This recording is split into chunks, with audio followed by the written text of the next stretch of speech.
আওয়ামী লীগ প্রধান শেখ হাসিনার জনরোষে দেশ ত্যাগের পর নূর হোসেন দিবসে সভা ডাকে দলটি। তবে কোনোভাবেই দলীয় কার্যালয়ের কাছেও আসতে পারেনি কোনো নেতাকর্মী।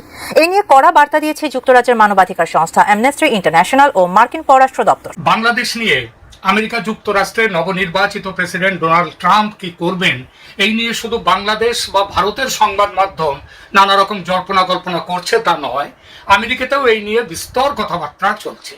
সব হিসাব নিকাশ ওলট পালট করে গেল 5 নভেম্বরের মার্কিন প্রেসিডেন্ট নির্বাচনে জয় তুলে নেন ডোনাল্ড ট্রাম্প। এরপরই বাংলাদেশের অন্তর্বর্তী সরকারের প্রধান উপদেষ্টা ডক্টর মোহাম্মদ ইউনূসের সঙ্গে ট্রাম্পের সম্পর্ক নতুন করে আলোচনায় আসে। উভয় নেতার মধ্যকার সম্পর্ক যে ভালো নয় তা বিশ্লেষকদের কাছে ওপেন সিক্রেট। প্রিয় দর্শক, এই মাত্র পাওয়া খুবই গুরুত্বপূর্ণ ভিডিওতে আপনাকে স্বাগতম। দর্শক, আপনারা ভিডিওর থাম্বনেল দেখেই বুঝতে পেরেছেন আজকের ভিডিওটি কতটা গুরুত্বপূর্ণ হতে চলেছে। দর্শক, আজকের ভিডিওতে অনেক চাঞ্চল্যকর সব গোপন তথ্য ফাঁস করা হবে, তাই না টেনে সম্পূর্ণ ভিডিওটি দেখতে থাকুন এবং এই রকম আরো নিউজ শুনতে চ্যানেলটি সাবস্ক্রাইব করে আমাদের সাথেই থাকুন।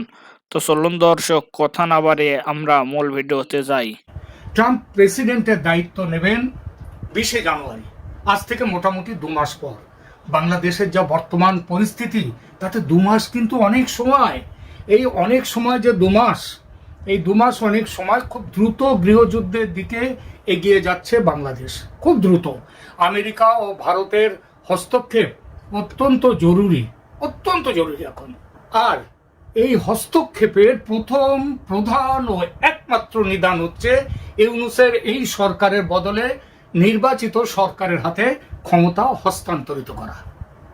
এই ক্ষমতা নির্বাচিত সরকার মানে নতুন করে নির্বাচন হওয়া, নাকি পদত্যাগ না করা বৈধ প্রধানমন্ত্রী শেখ হাসিনাকে ফিরিয়ে নিয়ে এসে তাকে দেশ শাসনের দায়িত্বে বসানোর মাধ্যমে করতে চায়, সেসব নিয়েও শুরু হয়েছে। অর্থাৎ এই দুটো পন্থা নিয়ে আমেরিকা যে স্পষ্ট মত প্রকাশ করেছে এ বিষয়ে তা নয়, তবে ট্রাম্পের পক্ষের যেসব থিঙ্ক ট্যাঙ্ক আছেন তাদের বিভিন্ন জনের সাম্প্রতিক সময়ে করা বিভিন্ন মন্তব্যে সংকেত মিলছে ট্রাম্প প্রশাসনের মনে কি আছে সেই কথা। এই মনের কথা কি, মনের কথাটা কি এবং কবে নাগাদ মনের কথা কাজে করে দেখাবে, কাজে রূপান্তরিত করবে আমেরিকা, অর্থাৎ অপারেশন বাংলাদেশ কবে শুরু হবে সেটা নিয়ে গতকাল মোটামুটি একটা স্পষ্ট ইঙ্গিত দিয়েছেন ট্রাম্প প্রশাসনের ঘনিষ্ঠ এক অধিকারী। আমার আজকের আলোচনা এই বিষয়টি নিয়ে। লিসা কার্টিস ভদ্রমহিলা ডোনাল্ড ট্রাম্পের আগের জমানা, অর্থাৎ 2017 সাল থেকে 2021 এই 4 বছর তিনি ছিলেন আমেরিকার ন্যাশনাল সিকিউরিটি কাউন্সিলের দক্ষিণ ও দক্ষিণ পূর্ব এশিয়ার সিনিয়র ডাইরেক্টর। বুঝতেই পারছেন, ছোটখাটো পদ নয়। ডোনাল্ড লু এই ডিপার্টমেন্টেরই ছিলেন, ডোনাল্ড লু। তো সেই লিসা কার্টিস তিনি গতকাল 15 নভেম্বর ভারতের সংবাদ মাধ্যম পিটিআইকে এক বিস্তারিত সাক্ষাৎকার দিয়েছেন।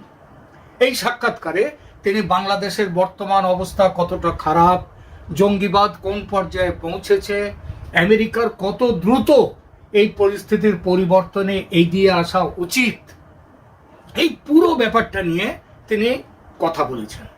আর এসব বলতে গিয়ে শেখ হাসিনার শাসন নিয়েও তিনি বেশ কিছু কথা বলেছেন এবং তাতে স্পষ্ট বোঝা যাচ্ছে আগামী দিনে বাংলাদেশের ব্যাপারে আমেরিকার রোডম্যাপ কি হতে চলেছে। প্রথমে তিনি শেখ হাসিনা সরকারের পতনের কথা উল্লেখ করেছেন।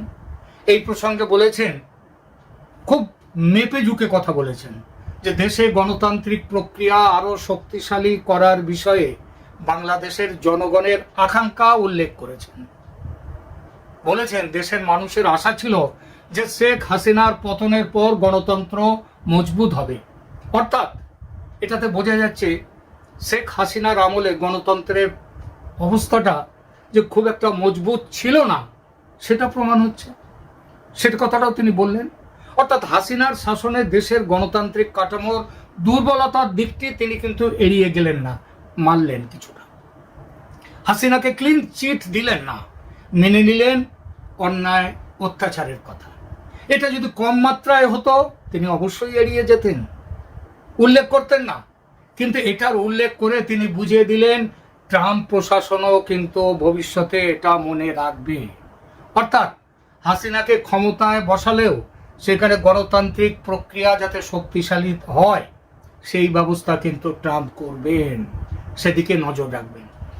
এরপর তিনি চলে এসেছেন বর্তমান ইউনূস সরকারের শাসনে দেশে কি চলছে সেই বিষয়ে।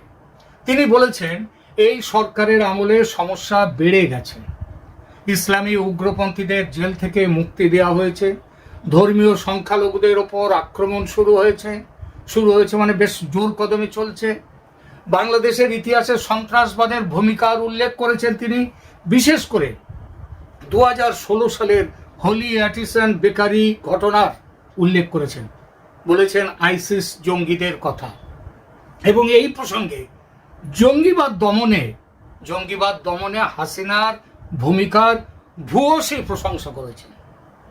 তিনি বলেছেন Sheikh Hasina had done a good job of controlling the extremist problem in Bangladesh. অর্থাৎ বাংলাদেশে যে উগ্রপন্থা এক্সট্রিমিস্ট সমস্যা, সেই সমস্যাটা তিনি দমন করার ব্যাপারে ভালো কাজ করেছেন, গুড জব। এবং ইউনূস সরকারের এই বিষয়ে অর্থাৎ সন্ত্রাসবাদ প্রসঙ্গে ভূমিকার কড়া সমালোচনা করে তিনি বলেছেন there is understandably concern that this elements return to the political scene. মারাত্মক অভিযোগ। তিনি শুধু যে বললেন যে উগ্রপন্থী কাজকর্ম বেড়ে গেছে তা কিন্তু তিনি বললেন না, তিনি মারাত্মক অভিযোগ করলেন। তিনি বললেন উগ্রবাদ রাজনীতি বিচ্যুত আর বিচ্ছিন্ন ঘটনা নয়, দেশের রাজনীতিতে যুক্ত হয়ে গেছে উগ্রবাদ। মানে দেশের রাজনীতিটা, সেই রাজনীতিতে এটা উগ্রবাদ ফিরে এসেছে। এই রিটার্ন বা ফিরে আসা কথাটি কিন্তু খুব গুরুত্বপূর্ণ। বোঝালেন শেখ হাসিনার আগের সরকারের আমলে অর্থাৎ বিএনপি শাসনের সময় উগ্রবাদ ছিল, আরে ছিল বলেই তো সেটা ফিরে আসা বন্ধ করেছিলেন হাসিনা, না থাকলে বন্ধ করবেন কি? আবার ইউনূসের সময় সেটা আবার ফিরে এসেছে। উগ্রপন্থার এই ফিরে আসার কি পরিণাম লিসা কার্টিসের নিজের উক্তি উদ্ধৃত করছে। তিনি বলেছেন it would not be helpful for the region, the United States, anyone. অর্থাৎ এই উগ্রবাদ এটা শুধু বাংলাদেশের পক্ষে ক্ষতিকর নয়, এটা দক্ষিণ পূর্ব এশিয়ার এই অঞ্চল এবং আমেরিকা। নতুন বাংলাদেশ হবে ন্যায় বিচার, মানবাধিকার ও বাক স্বাধীনতার। অন্তর্বর্তীকালীন সরকারের প্রধান উপদেষ্টা ডক্টর মোহাম্মদ ইউনূস বলেছেন নতুন বাংলাদেশ হবে ন্যায় বিচার, মানবাধিকার এবং বাক স্বাধীনতার ভিত্তিতে। শনিবার 16 নভেম্বর সকালে রাজধানীর সোনারগাঁও হোটেলে বে অব বেঙ্গল কনভারসেশনের উদ্বোধনী অনুষ্ঠানে তিনি একথা বলেন। প্রধান উপদেষ্টা বলেন 100 দিন আগে 1500 ছাত্র জনতাকে হত্যা করেছে বিগত রেজিম। প্রায় 20,000 মানুষ আহত হয়েছেন। যারা নিহত হয়েছেন, আহত হয়েছেন, আজ এই আন্তর্জাতিক সমাবেশ তাদের প্রতি সম্মান জানাতে চাই। তিনি বলেন আমাদের দেশ তারুণ্য নির্ভর। দেশের 17 কোটি মানুষের অর্ধেকের বয়সী 27 বছরের কম। এটা সৃজনশীলতায় আমাদের দেশকে খুবই শক্তিশালী করেছে। টেকসই উন্নয়নে বিশ্বকে নেতৃত্ব দেওয়ার ক্ষমতা রয়েছে আমাদের তরুণদের। প্রধান উপদেষ্টা বলেন এই সভ্যতা আমাদেরকে ব্যর্থ করেছে। শুধু পরিবেশের দিক দিয়ে নয়, মানুষ মুনাফার পেছনে মরে হয়ে ওঠেও এর জন্য দায়ী। আসুন আমরা একটি নতুন সভ্যতা তৈরি করে 3.0-র ভিত্তিতে, যেখানে সম্পদকে কুক্ষিগত করা হবে না, সবার মধ্যে সমানভাবে বন্টন হবে। বিদেশি অতিথিদের ঢাকার রাস্তাগুলো ঘুরে দেখার আহ্বান জানিয়ে প্রধান উপদেষ্টা ঢাকার রাস্তায় ঘুরে দেখুন। রাস্তাগুলোর দেওয়ালে তরুণদের স্বপ্ন ও আবেগের রঙিন চিত্রগুলো আপনাদের মুগ্ধ করবে। এটি কোনো পরিকল্পিত প্রচেষ্টা নয়, বরং একটি স্বতঃস্ফূর্ত প্রক্রিয়া। অধ্যাপক ইউনূস তার বক্তব্য শেষ করেন এই আশাবাদ দিয়ে, মানবজাতি যা চায় তা অর্জন করতে পারে, কেবল আমাদের যথেষ্ট প্রচেষ্টা চালাতে হবে। বক্তব্যের শেষে তিনি কনভেনশনের আনুষ্ঠানিক উদ্বোধন ঘোষণা করেন।